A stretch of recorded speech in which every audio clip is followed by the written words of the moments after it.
There's been a lot of optimism surrounding the Sacramento Kings, especially on this show heading into seasons in years past. But this year, it's legitimately different. And here to explain why, it's not just going to be me. Kayte Christensen, Sacramento Kings television analyst, joins me right here on the Locked On Kings podcast. You are Locked On Kings, your daily Sacramento Kings podcast, part of the Locked On Podcast Network, your team every day. And now, ladies and gentlemen, it is that time for another episode of Locked On Kings. Hello and welcome into Locked On Kings, your podcast hub for Sacramento Kings coverage all regular season and all off season that is now over. The regular season is here, officially begins on Wednesday. My name is Matt George. I have the privilege of being your host here. I'm a Sacramento sports producer and reporter at ABC 10 News. And Kayte Christensen has been a friend of mine for a long time, working with her at Sports 1140 KHTK Radio for years, seeing her go from the sideline analyst career that she had on Sacramento Kings broadcast for such a long time to last season was her first season as the television color analyst. I'm so thrilled to know that she's back for year two, working with Mark Jones and Kyle Draper and the rest of the NBC Sports crew covering the Sacramento Kings this year. Kayte is phenomenal. She has an amazing basketball IQ, and she's someone who has been here through the trenches of this playoff drought. So she knows legitimately what Kings fans have been through. She's been through it herself in her broadcasting career. So she'll really be able to talk to us and work with us to separate what is legitimate optimism and what is a legitimate chance at the team making the playoffs and actually changing things around versus what is maybe some misplaced hope and those pitfalls and traps that maybe we emotionally fall into at the beginning of every single season. So I'm very excited to have you listen to this conversation with Kayte Christensen. I hope you enjoy it. There's going to be a ton of things to respond to, so make sure you reach out. You can find me on Twitter at MattGeorgeSack. You can email me, mattgeorgesports@gmail.com. And if you're watching on YouTube, of course, join the conversation in the comment section down below. But for now, here's my conversation with the one and only Kayte Christensen. Joining me right now, entering her second season as the Sacramento Kings color analyst. But Kayte Christensen, how many seasons is this now of you working for the Sacramento Kings broadcast team or the Sacramento Kings in general in some capacity? Geez, my first season was the 06-07 season. But there was a 3-year gap in between. So how many years is that now? Let's see. 06-07 was the start of the playoff drought. So that's 16 minus 3. So like 13 seasons. We'll go with that. Well, because you've been here for 13 seasons, you understand the misplaced optimism versus legitimate optimism or legitimate chance. So the first thing I'm going to ask you right out of the gate is, I've been talking about this team has a different feel. Mike Brown bringing a new culture into training camp, new culture into preseason. But we said stuff like that before with other coaches and other players. Is this really, truly a different feel or more kind of misplaced optimism, you think? It's hard to tell until we know. But I'm going with, it's the real deal. Based on some factors that I've seen in preseason, right? It does kind of remind me a little bit of last preseason where, we're like, wow, they're really playing defense. And, and about the second week of the regular season, all of that started to kind of sputter out. And to me at the time, I really attributed that to, okay, well, now you're in the season, you don't have a lot of practice time and you're not drilling it, and people are starting to back off defensively because it's not being drilled into them daily. And I've always believed that defense is something that you have to practice it all the time. You have to practice it because it's a habit, right? But so when I look at how they've played defense and how quickly Mike Brown calls timeouts, I don't know if that's something that's going to continue in the regular season throughout the course of the season. I expect it early on, but I think the reason he's doing that is for that purpose, right? Because he's not always going to be able to kind of police them, if you will. They're going to have to self-correct in games. But I think it's to instill in their brains this, okay, this is what it is. It's defense, defense, defense. You can't make this mistake, can't make that mistake. And you've heard De'Aaron Fox talk about, if there was a word to describe Mike Brown, it's details, details, details, right? And you need that kind of ability to play at a high level consistently in the NBA. That is one of the things to me that is kind of making me think that this is the real deal, not just kind of a misplaced optimism. The other is that no matter what group is on that floor, they're running the same system. They're running, it's like that 0.5 second rule, make a decision really quick, move the ball, play for each other. Whether it was the first, second, or third group out on the floor during preseason, you saw it with everyone. Now, the third group, it wasn't quite as crisp, but they're also not getting as much playing time. They're not, and they're guys that are on the kind of cusp of the league trying to make it. So there's reasons for that. But I mean, I liked everything I saw. And there really weren't moments, even the moments where Mike Brown was calling the timeouts, where I was like, okay, like, this is a new adjustment. Like I wasn't seeing something that's like, ooh, but he saw it, corrected it, and, got them, firing on all cylinders early. There's a couple things I want to touch on there. The first is Mike said multiple times during different interviews with the media over preseason and over training camp that he wants to get this team to the point where he can be like Steve Kerr and Greg Popovich, to where they're such a well-oiled machine. He said, these are his own words, he can kind of lean back and put his feet up a little bit and watch his work take effect and watch them hold each other accountable. But you mentioned those early timeouts, which is something that jumped off the page right away to me, even in the beginning of their first preseason game in Los Angeles against the Lakers. But I'm curious, you mentioned like last season, as soon as this team started to face a little bit of adversity, because I remember opening night, the good defense they played against the Utah Jazz after beating the Portland Trailblazers in Portland, that defense was nowhere to be seen really a week and a half, 2 weeks later. I just wonder what is different. Is it really Mike Brown, or does it have to be on the De'Aaron Foxes and Davion Mitchells and even some of the new guys to, when that adversity hits, they don't just revert back to old bad habits and kind of individual offensive ball. They stick to and trust what Mike has been preaching all preseason. That's what I'm really anxious to see out of this group, because that's where I think the real change happens. Yeah, it's a good question, Matt, because, in essence, as a player, you're the only one that can really institute real change. However, I do kind of think it falls on the coaching staff, if that makes sense, because, the player has to go out there and do it, but the coaching staff is the one that chooses the players. And I don't have a good enough feel for Mike Brown yet to know, because we haven't seen it.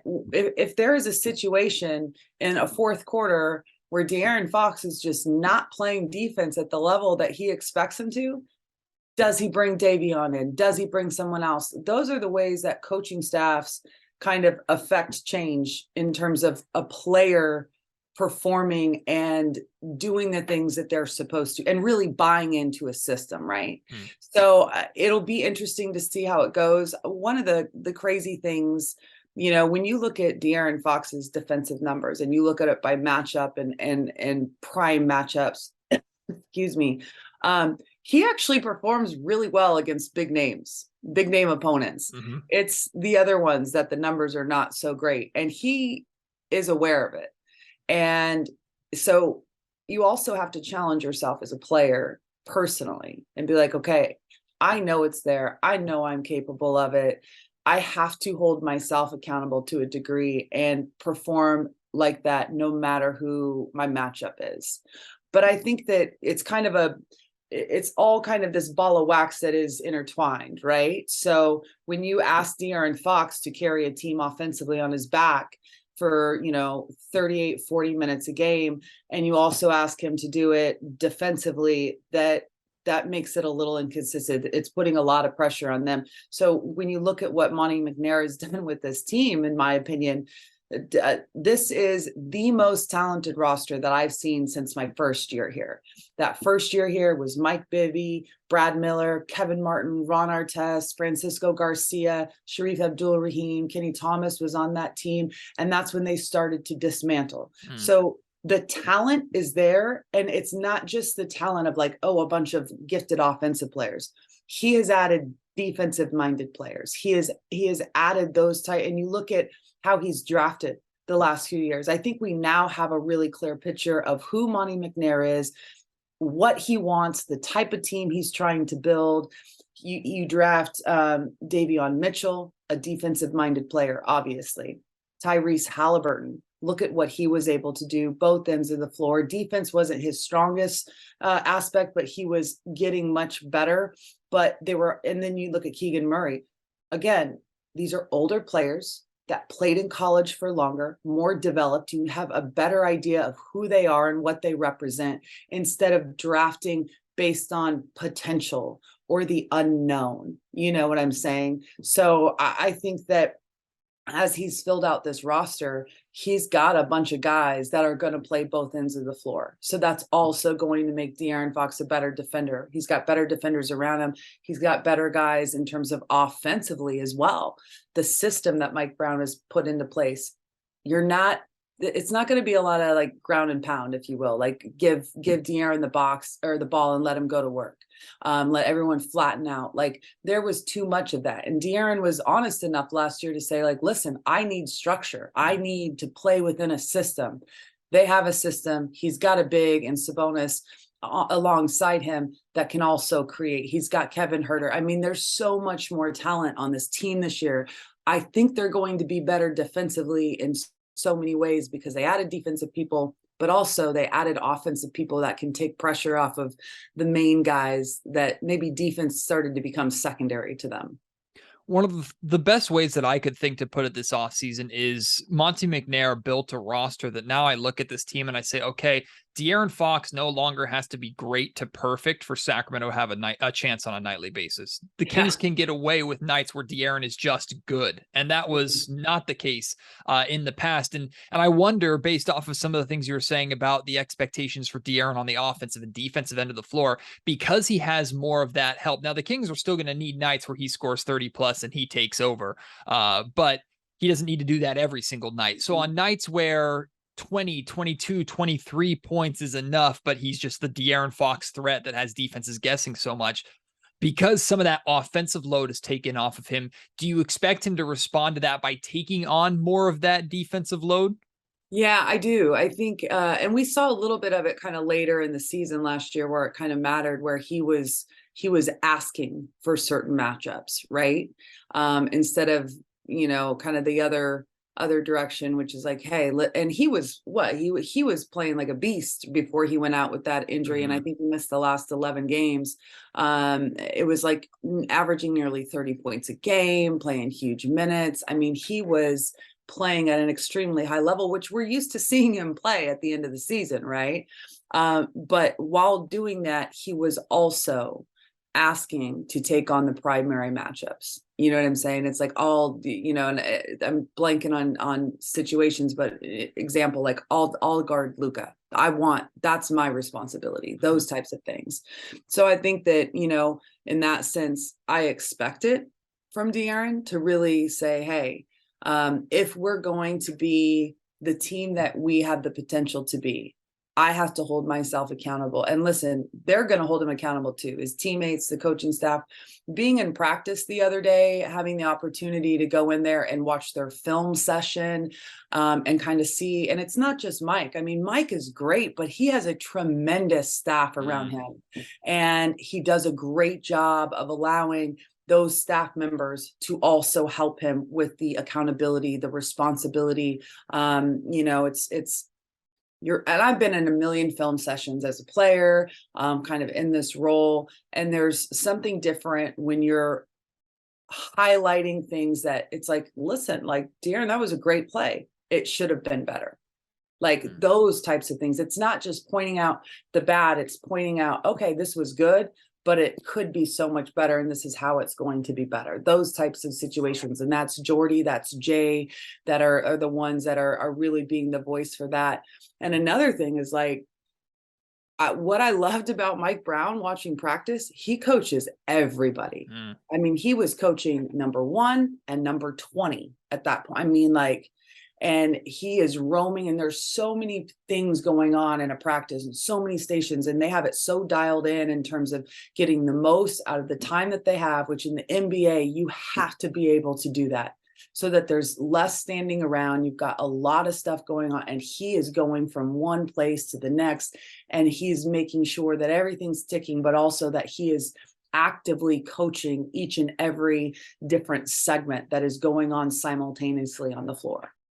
Today's episode of the Locked On Kings podcast is brought to you by Rocket Money. Now, it used to be known as Truebill, and you heard me talk about Truebill and Rocket Money a lot last season. I'm so glad they're back because Rocket Money is something that I use every single day. And I've told you before about the subscription tracking, subscription canceling that Rocket Money has, where it'll show you when you connect your bank accounts and things like that. It'll show you all your reoccurring payments. It'll show you all those subscriptions, even the ones that maybe you forgot you had. And if there's some of those tough subscriptions that are hard to cancel, because companies intentionally do make it hard to cancel, they'll cancel them for you. They'll go through the hassle. They'll go through the work for you, so you don't have to worry about that. Not only has Rocket Money helped save me and my family a lot of money per year just from the subscription system. Well, actually, Rocket Money does a really cool thing where I'll send you notifications and emails and information every time that there's an uncharacteristic transaction, or maybe a not specific transaction, like not from an actual store, like maybe it was a Venmo payment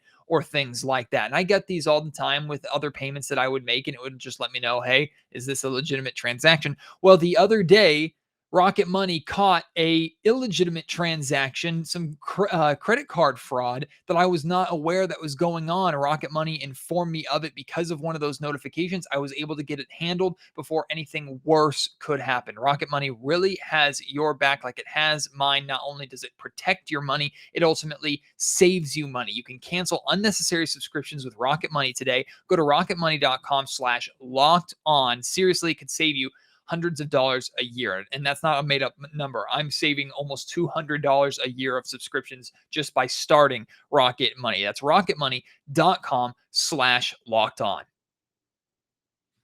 Earlier, you pointed out the system offensively and the fact that everybody is playing the same system. And that really stood out to me, in addition to the fact that you have a roster of 20 guys at the time, 10 of them brand new, and you're having games where you're finishing with 34 assists, and the turnovers aren't as bad as we expected them to be, especially for a team that wants to play fast. That even surprised Mike Brown.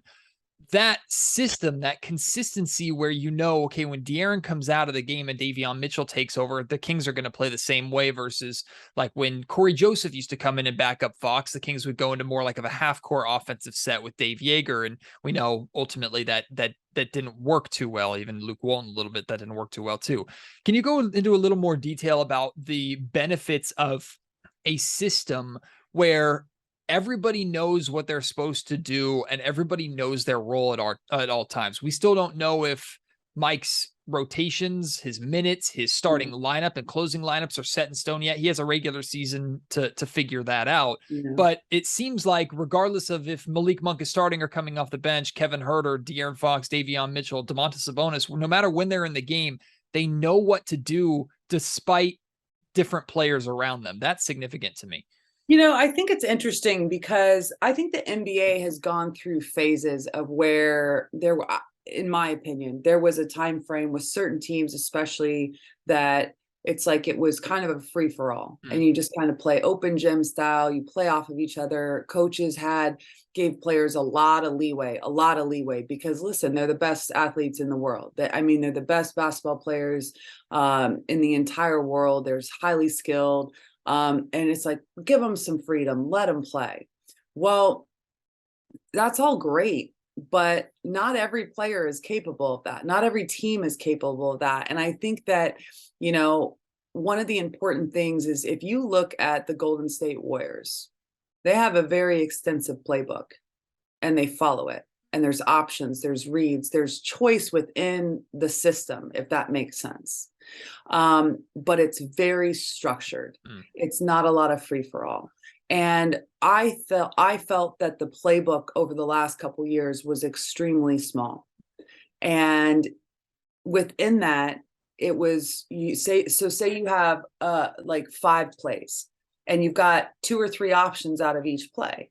Well, within a 24-second shot clock, those 2 or 3 options can break down within 10 to 12 seconds. And then you've got the rest of the shot clock where it's just like, okay, now we're just going to try and score. So what I like about the system is that they're deep playbooks, it's expansive, and each set is expansive. There's multiple options, 4, 5, 6 options within it. And the one thing that has stuck out to me the most offensively for this team, no matter what unit he's had out on the floor, is the constant moving and cutting. Constant. And that to me was one of the most aggravating things to watch last year. We'll just go back to last year, but it's happened for years now, is just the lack of movement. You give someone the ball and everyone stands still. And, I guess you have to kind of be taught as a player that you're expected to move, but at the same time, to a certain degree in the NBA, it's like you don't want to be freelancing and bringing your defender into a lane that's someone is going to go there potentially. So everyone just kind of stands back and it's like, okay, you're playing against a set defense that's not moving. There's no screens. It's just that to me makes it incredibly hard to be successful. You're working way too hard for your offense. Their offense is coming extremely easy right now. They're moving constantly. They're setting screens. There's the motion. They're changing sides of the floor. They're splashes. So they splash it. It's like you want to get into the paint, kick out. That's a splash assist for them. The number, and they track those. They track those assists when the ball has touched the paint and then it gets kicked back out. And it's a high number each game. So those types of things to me within the system, he's just setting them up to make it easy and to also for everyone to be on the same page and know their role and what to do. Which as a player, I was that type of player. I want a system. I want instruction. I want to know. Building off that too, with your time as a player, your professional career, even your college career, and before that, did you have experiences or times where it was almost expected of you to be an extension of your coach on the floor? And how important is it for someone, whether it's Fox, Davion, normally it's the point guards, but I mean, sometimes it could be a wing like a Harrison Barnes, and we know how much of a locker room leader he is, but someone who is on the floor, who is maintaining what Coach Brown has been preaching and trying to instill in the team so that he doesn't have to use 7 timeouts in the first quarter. It can't come through timeouts primarily. It can't come from the coaching staff alone. You have to be an extension of your coach on the floor. And now listen, every level. So for me personally, like the WNBA, I was a role player. I was a vocal role player. I was someone that, it was supportive of teammates. I knew my role was defensively in the WNBA. I was a leader in the sense of I led by example and work ethic and how I played. And that was my responsibility, right? I knew when they put me in that they wanted a change of pace. They wanted to really have that spark off the bench. Now, college, when you're the conference player of the year, you're the primary scorer, the offense runs through you, you're also asked to be that leader. And for me personally, it was really hard because I was very much almost a little bit like what I would sense Harrison Barnes is, just quiet, right? Quiet. I didn't do a lot of celebrating. I let my performance speak for itself. And so when I was, junior or senior and asked to take on this vocal role, it was challenging for me because the vocal part was not in my wheelhouse. It wasn't in my comfort zone. I led by example and I worked hard, and that was how I showed people like what the expectation of them is. But as a leader, you have to not only become comfortable in your own voice, Matt, but you have to learn how to lead each person individually, because each person on your team responds to something different.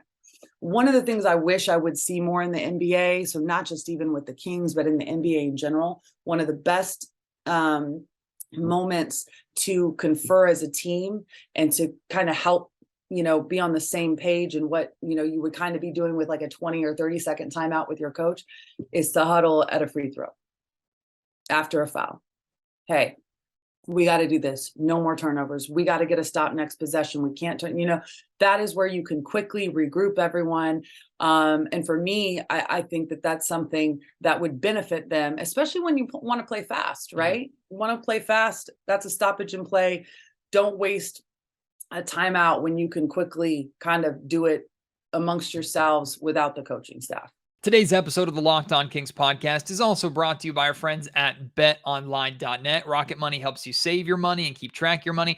Betonline.net helps you make money using that Kings and sports knowledge. And right now, it's the number one source for your football betting, college, NFL, does not matter. They have it all for you. You can find all the latest player developments, team matchups, news, podcasts, and in-depth articles and analysis on every single game you can find. And now that Kings regular season is here, you no longer have to just bet on props and future bets involving the Sacramento Kings full season bets. You can get back to game-by-game bets, live game betting if you want. So maybe take a look at what the odds are for the Kings and the Portland Trail Blazers and decide if you're going to put some money down on that. Hopefully you can not only enjoy opening night, especially with the Kings win, maybe you can make some money off of a Kings win on opening night. BetOnline remains your continued source for your sports wagering information. They have live betting, up to the minute scores for every sport out there. With the MLB playoffs going on right now, you can bet on that. Plus, if you're into like MMA, boxing, golf, they have that for you as well. Head to betonline.net or use your mobile device to learn more. BetOnline, where the game starts. A couple other players that I wanted to ask you about. I'm going to lump it all into one. First and foremost, I've been very impressed with Kevin Huerter, just his composure on both sides of the floor. I'm looking forward to seeing it in extended stretches and looking at what his minutes distribution looks like. But Malik Monk, I think we barely scratched the surface on just how good Malik Monk can be. It looks like he's still trying to figure his way. I like how much time he's sharing with Davion Mitchell and think Malik is going to be extremely important off the bench. So I would love to get your thoughts on the two of them, but other additions that the Sacramento Kings have made this offseason, just the state of this roster, kind of new faces, and how you feel they're going to impact the Kings and hopefully winning basketball maybe right away. Right. Well, you look at Kevin Huerter and Malik Monk, and the first thing that you kind of do is you breathe a sigh of relief, right? Because it's an addition of much needed shooting, right? Much needed shooting, perimeter shooting on this team. And that's what's really going to make things better for De'Aaron, for Domas, like as a whole. It was important for them to add those weapons from the perimeter. And both of them are proven shooters in this league.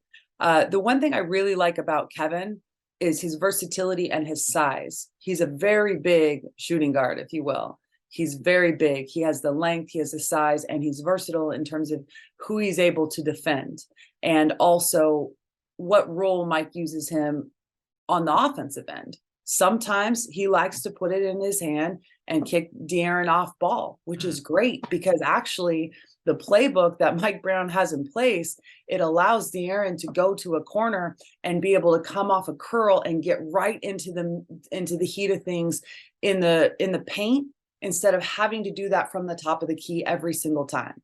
So it's giving him different angles to use his speed, his quickness to get into the paint and do what he does best, right? So I like that pairing of he and Kevin, because it gives Mike options in terms of roles and who's on and off ball. Malik Monk, I'm still trying to figure him out, right? I know he has a massive amount of potential, and I'm kind of with you. He's not even scratched the surface, I think. But I think for him, it's more of a focus and a seriousness thing, right? He is, if you watch him, if you have the opportunity to be in practice, he is dancing, joking, messing around with guys. So he's one of those, and every team needs that kind of lighthearted kind of guy that can lift them up, that doesn't take things too seriously, because those guys are important when stuff in a game goes a certain way. And they need that kind of almost like a snap, like a refocus, and be like, hey, guys, like, take a chill pill here. Everyone take a deep breath, relax. Like, And that's kind of how you snap out of sometimes those downward spirals that you go into in games. I'm really curious to see defensively how he performs. That's my big question mark with Malik. I think he has the ability. I think everything just comes down to the focus and what's the word for it? I guess the commitment to really to perform on that end of the floor as well. Other guys, like, honestly, you talk about new guys, Keegan, I have no words for him. Right. Like, I'm so in awe of what he's done. My biggest thing is, how is Mike Brown going to use him? It's going to be interesting to find out the evolution of the trust and the faith that Mike Brown puts in him. I know a lot of coaches are of the opinion, like, you don't just hand a starting job to a rookie.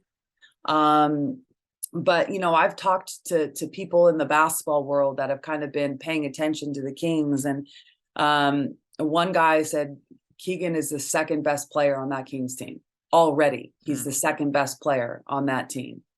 And it's like, that's after seeing a few preseason games, And so it's interesting in terms of what his evolution into his eventual starting position is going to be, right?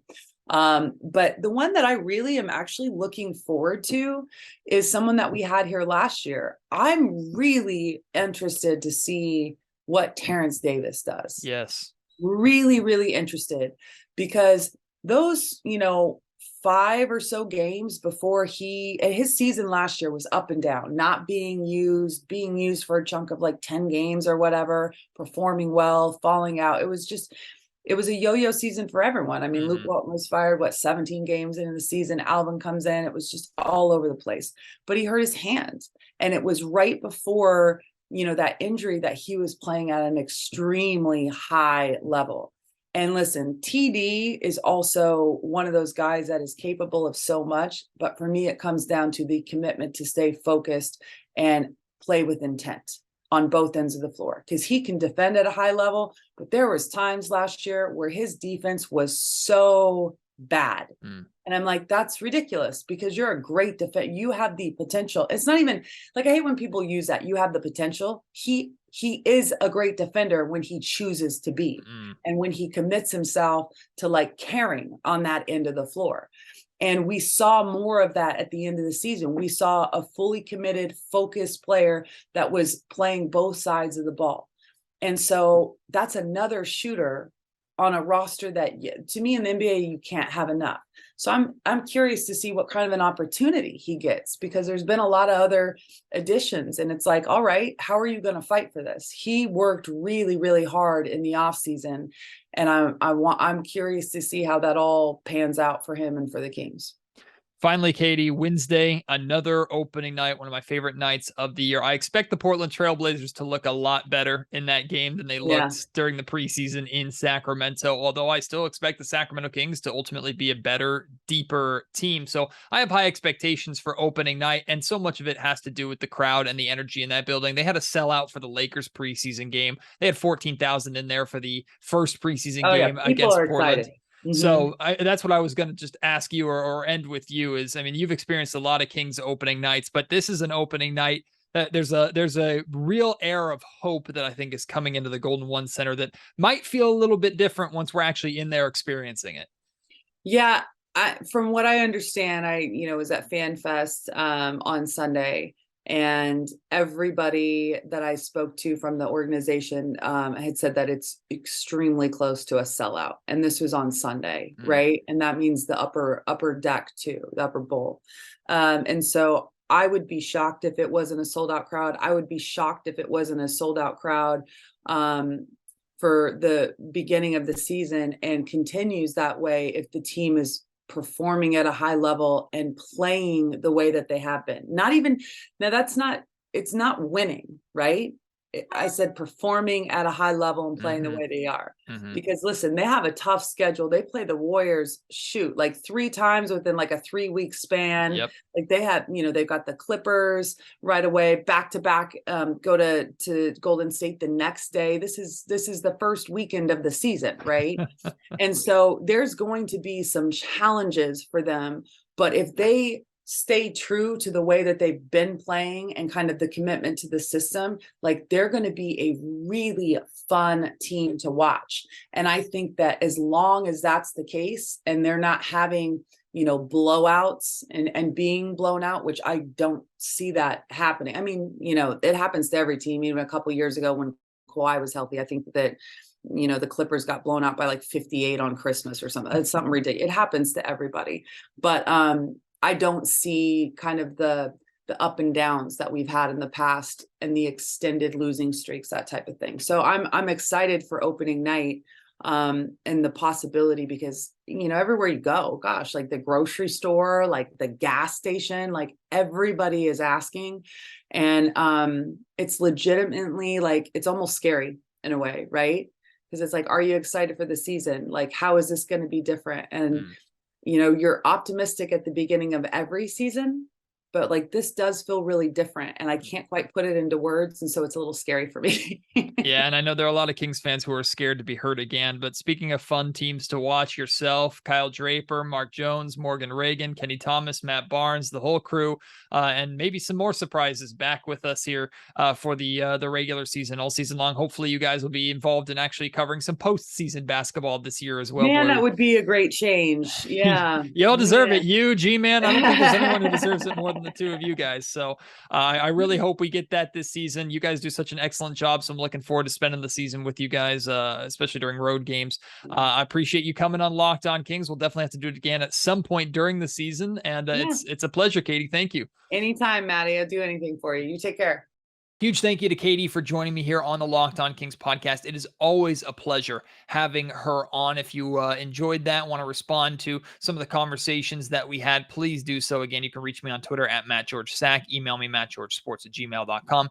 Leave your thoughts in the YouTube comment section down below. This team does feel legitimate, and in many ways is legitimate. They still have to be tested, and we'll have to wait and see if this test begins on Wednesday, or if maybe we have to wait a game or two into the season. Like the Kings will host the Los Angeles Clippers on Saturday. So the schedule gets tough right out of the gate. The Kings definitely should win game 1. It's not the end of the world if they were to lose to the Portland Trail Blazers. There'd certainly be disappointment, but we'll have to see ultimately how this team handles adversity over the course of the year.